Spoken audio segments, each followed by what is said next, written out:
Friends नमस्ते। मैं कविता कुड़ियाल सेमवाल उत्तराखंड देहरादून के खूबसूरत भानियावाला से। और फ्रेंड्स आज आ रखी हूँ मैं पे धारी देवी आई हूँ और अब दिखाती हूँ यहाँ पे धारी देवी का मंदिर पीछे दूर दिखाई दे रहा। और मेरा बेटा नीचे ही गाड़ी ले आया, नीचे से गाड़ी वाले रोड से। एक पैदल वाला भी है ऊपर से, लेकिन उसने सोचा मम्मी नहीं चढ़ पाएगी इसलिए वो यहाँ से ले आया है। और ये है धारी देवी का मंदिर ठीक पीछे, और ये है यहाँ पे अलकनंदा का भव्य स्वरूप।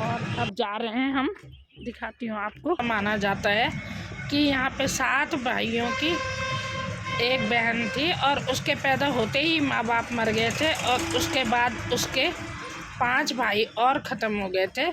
और उसे मनहूस माना जाता था कि इसके पैदा होने से लेके आज तक उनके साथ गलत ही गलत हो रहा है, इसलिए उसे मनहूस माना जाता था। और इस तरह से जो 2 भाई बच गए थे उन्होंने उसका गला काट कर उसको नदी में बहा दिया था। और नदी में बहाने के बाद दोस्तों वो सिर जो है वो पानी में बहता हुआ यहाँ पर धारी गांव के सामने आया, और एक आदमी ने उस सिर को बहते हुए देखा तो वह डर गया। और वो पानी में जैसे ही माता ने उसे आवाज़ लगाई कि आगे बढ़ और मैं तो पानी में नहीं बहेगा, और मेरे सिर को ये सिर उठा और ये पत्थर के ऊपर रख, तो उस व्यक्ति ने आदेश अनुसार जैसे ही पाँव रखना शुरू किया तो वास्तव में वो बहा नहीं और ना ही डूबा। तो उसे विश्वास हो गया। फिर उसने दूसरा पाँव बढ़ाया तो उसे लगा कि उसके लिए जैसे माता ने सीढ़ी बना दी है, और उस व्यक्ति ने उस सिर को पत्थर के ऊपर रख दिया। और इस तरह से माता के सिर की पूजा यहाँ पे होती है तब से आज तक। और ये माता बहुत ही पर्चाधारी है, और यहाँ के लोग क्या दूर दूर से लोग यहाँ पे आते हैं दर्शन करने के लिए। देखिए दोस्तों इसकी सुंदरता, प्राकृतिक सौंदर्य। यहाँ पे सामने गांव बहुत ही अच्छा लग रहा, बहुत ही प्यारा लग रहा है ये गांव। और यहाँ पे अलकनंदा नदी में मंदिर तो है ही, लेकिन इसके साथ साथ यहाँ पे नाव भी, बोटिंग भी आप कर सकते हैं। बोट भी है यहाँ पे, बोटिंग के लिए भी व्यवस्था है। आपकी आध्यात्मिक यात्रा तो होती ही है। और सुंदर यहाँ पे सुंदर सुंदर प्राकृतिक दृश्य भी आपको देखने के लिए मिल जाते हैं।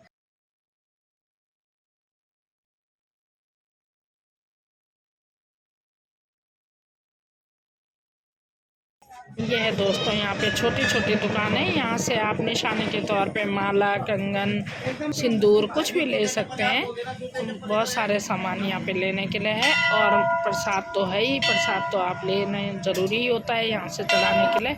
और ये पहुँचे हम मंदिर में। दोस्तों जो ये आवाज़ें आ रही है माता के किसी पे आ रखी है, इसलिए आवाज़ आ रही। माँ अलकनंदा का स्वरूप इस तरह से दिखाई दे रहा है इस साइड से। बहुत ही अलौकिक ये दृश्य है। ये बहुत सी चुन्नी, घंटियाँ ये मंदिर में चढ़ी हुई हैं। मंदिर के किनारे बंधी हुई ये घंटियाँ और चुन्नी मंदिर की शोभा को और ही बढ़ा देती हैं। इससे मंदिर की सुंदरता और भी बढ़ जाती है। मंदिर का प्रवेश द्वार। सर्वमंगल मांगल्ये शिवे सर्वार्थ साधिके शरण्ये अंबिके गौरी नारायणी नमस्तुते। यहाँ पर सभी भक्त लोग बैठे हुए हैं, श्रद्धालु।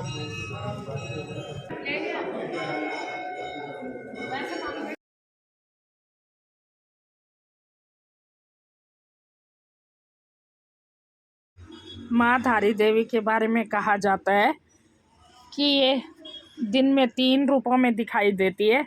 सुबह ये बालिका के रूप में दिखाई देती है, और दिन में ये यौवन अवस्था में दिखाई देती हैं, और शाम को इसका स्वरूप वृद्धावस्था में दिखता है। इस तरह से माता के 3 स्वरूपों के दर्शन होते हैं यहाँ पर मंदिर में सुंदर ध्वनि प्रज्वलित हो रखी थी, और यहाँ पर हवन आदि का कार्यक्रम किया जाता है।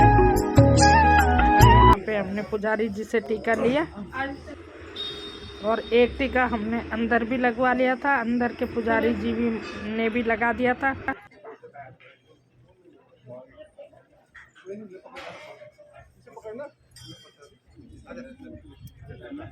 सर्दियों में इसी जगह पे बहुत भीड़ हो जाती है, लेकिन आजकल सर्दियों में भीड़ कम थी। देखो आप देख सकते हैं बहुत सुंदर ढंग से यहाँ पे दर्शन हुए हमें, ज़्यादा भीड़ ना होने के कारण। और गर्मियों में बाहर से यात्री आते हैं तो भीड़ हो जाती है। अब मैं मंदिर का इस तरफ से दिखा रही हूँ। ये है माँ धारी देवी के मंदिर का, ये अलकनंदा नदी यहाँ पर इस तरह। अभी अभी हमने दर्शन किए। और ऐसी मान्यता है कि जब भी गढ़वाल में धामों की यात्रा होती है तो पहला धाम यही पड़ता है, पहले दर्शन माता धारी देवी के करने चाहिए। और धारी देवी की कहानी तो मैंने आप लोगों को बता ही दी। धारी देवी बहुत ही पर्चाधारी है। और ऐसा भी माना जाता है कि धारी देवी को जब यहाँ से उसके स्थान से हिलाया गया, लिफ्टिंग किया गया, तो उसी समय केदारनाथ आपदा भी आई थी। और यहाँ के लोगों का ऐसा मानना है कि धारी देवी को पहले खुश करना चाहिए। पहले जब भी जिस भी धाम जाएं, पहले शुरू यात्रा धारी देवी से ही होती है। और बहुत अच्छा यहाँ पे आके लग रहा फ्रेंड्स। 10:30 बज गए हैं और सुबह के 6 बजे हम घर से चले थे और 10:30 बज रहे हैं अभी। ये देखो यहाँ पर पूरा जल आसमानी हो रहा है।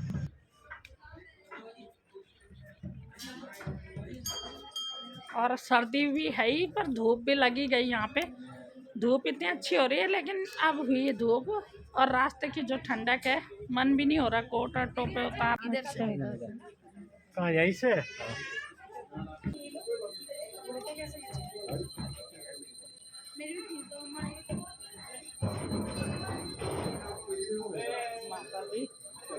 और अब माता के दर्शन करने के बाद हम दोस्तों बाहर निकल रहे हैं।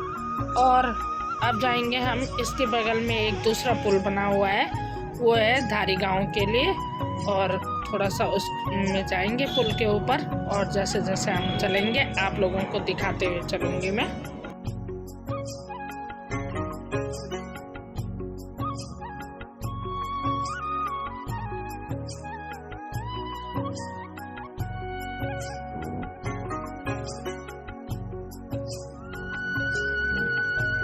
ये देखो यहाँ पर की दुकानें इस तरह से लगी हुई है। यहाँ पे आप आवाज़ें सुन सकते हैं, बहुत से लोगों पे देवी प्रकट हुई। अब आई हूँ दोस्तों मैं ये धारी गांव वाले पुल के ऊपर। और साथ में मेरी छोटी बहन के हस्बैंड और सेमवाल जी भी है। शिवानी है मेरी छोटी बहू, और बड़ी बहू तो घर में है क्योंकि बच्चे की भी तबीयत सर्दी में ख़राब होती है और उसको भी गाड़ी में बहुत दिक्कत होती है। यहाँ पर हमने थोड़ी देर फ़ोटो वोटो खिंचवा के और उसके बाद हम वहाँ से चल पड़े। यहाँ पे बच्चों का फ़ोटो शूट चल रहा है, बच्चों का, बड़ों का। ये स्वर्णिमा आ नहीं रही थी किसी के साथ फ़ोटो खिंचाने, तो सब स्वर्णिमा के ही साथ हो लिए, सब वहीं चले गए कि ये नहीं आ रही तो हम ही वहाँ चले जाते हैं। फिर यहाँ घूमने के बाद, फ़ोटो वोटो खिंचाने के बाद अब चल पड़े हम। और अब हो रहा है हमारा यहाँ पे नाश्ता। मंदिर के ही पास में एक छोटी सी कैंटीन है जो आप लोग देख रहे हैं। कई कैंटीनें हैं वैसे, लेकिन जहाँ पे हम बैठे हुए हैं और यहाँ पे हो रहा है हमारा नाश्ता। और बच्चों को भी भूख लग गई थी और बड़ों को भी नाश्ते का टाइम तो हो ही गया था। ये सामने फिर से ऐसा, और बोटिंग भी चल रही है दोस्तों यहाँ पे। आप लोग बोटिंग का भी फ़ायदा उठा सकते हैं, बोटिंग का मज़ा भी ले सकते हैं। यहाँ पे बोटिंग की भी व्यवस्था है।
अब दर्शन कर लिए और नाश्ता भी हो गया, दर्शन भी हो गया। सब कुछ होने के बाद अब दोस्तों हम जा रहे हैं वापसी और अगले सफ़र की ओर। और ये बच्चे लोग बाकी के सब चले गए उस चढ़ाई वाले रास्ते से और मैं जा रही हूँ अकेले यहाँ पर से। और गाड़ी में फिर गाड़ी पे पहुँच के दिखाती हूँ आगे। जब हम मंदिर आए थे तो तब गाड़ी में सभी लोग थे बैठे हुए, सभी आए। और अब वापसी की बार सिर्फ बाकी तो चले गए पैदल और उन्होंने कहा हम पैदल जाते हैं। और मैं और अंकित गाड़ी में जा रहे हैं। और ये गाड़ी खाली गाड़ी बड़े हिचकोले खा रही, बहुत झूल रही है। ऐसा लग रहा है कि खाली गाड़ी को कि बिल्कुल झूले में बैठी होंगी मैं और अंकित। और ये पहुंच गए हम ऊपर श्रीनगर वाले रोड पे कल्यासौड़ में। इस जगह का नाम कल्यासौड़ है, आपको दिख जाएगा यहाँ से नीचे पैदल के लिए। और गाड़ी से तो अलग रास्ता मैंने दिखाई दिया था जब मैं मंदिर गई थी। और ये यहाँ पे लोग दुकानदार यहाँ पे थोड़ी देर हम यहाँ पे घूमे मार्केट में। और उसके बाद दोस्तों सबको इकट्ठा करना बड़ा मुश्किल हो जाता है जब एक बार गाड़ी से उतरते हैं। कोई फ़ोटो खींच रहा है बाहर उतर के तो कोई फिर अपने फ़ोन पे लगे हुए, कोई कुछ। और इस तरह से हम निकल पड़े दोस्तों। और अगर आपको मेरी ये धारी देवी की यात्रा पसंद आई हो तो शेयर करिएगा, लाइक करिएगा, कमेंट में जय धारी देवी लिखना ना भूलिएगा। और चलती हूँ दोस्तों, मिलती हूँ अगले ब्लॉग में, दिखाती हूँ अगले ब्लॉग में किसी दूसरे मंदिर को। और तब तक के लिए टाटा बाय बाय और जय धारी देवी एक बार फिर से। और देखने के लिए आप लोगों का बहुत बहुत धन्यवाद। Tata bye bye.